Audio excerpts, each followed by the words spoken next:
Bienvenue sur mon tutoriel numéro 136 et aujourd'hui on va voir le backup with checksum.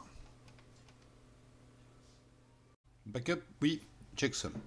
Backup with checksum avec l'option with checksum, ça permet de contrôler s'il n'y a pas une corruption de page de données lors de la sauvegarde de la base de données. Alors, je vais vous faire une petite démo.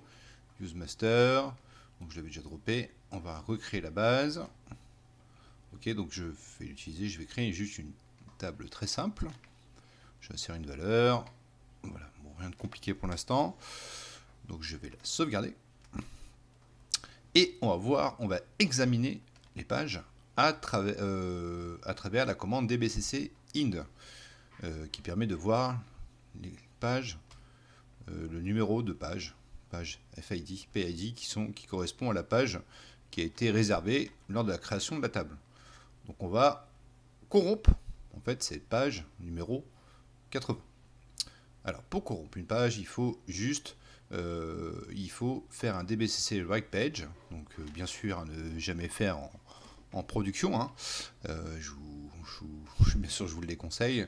Et il faut mettre le nom de la page et on va lui mettre un nom hexadécimal. On va lui mettre cette valeur là. D'accord? Donc je vais modifier cette page en lui mettant cette valeur. Il faut bien sûr que la base soit en mode mono-utilisateur, donc cette single user, et après on va la mettre en multi-user. Donc je vais écrire, modifier la page, la valeur. Donc si je fais un select de cette table qui a été corrompue, là on voit que la somme de contrôle incorrecte.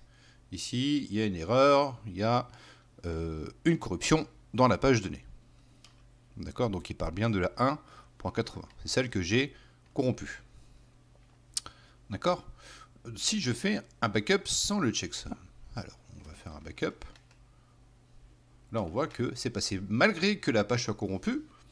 Et ben le backup s'est correctement déroulé. Donc c'est un peu inquiétant. Elle a été sauvegardée, mais on ne peut pas savoir si elle a été corrompue ou pas. Donc on peut rajouter cette syntaxe with checksum à la fin. With checksum, donc ça va contrôler les pages données. Et on voit qu'il y a bien une corruption sur la page que j'ai corrompue, la 80. D'accord? Donc là, le backup ne fonctionne pas. Je peux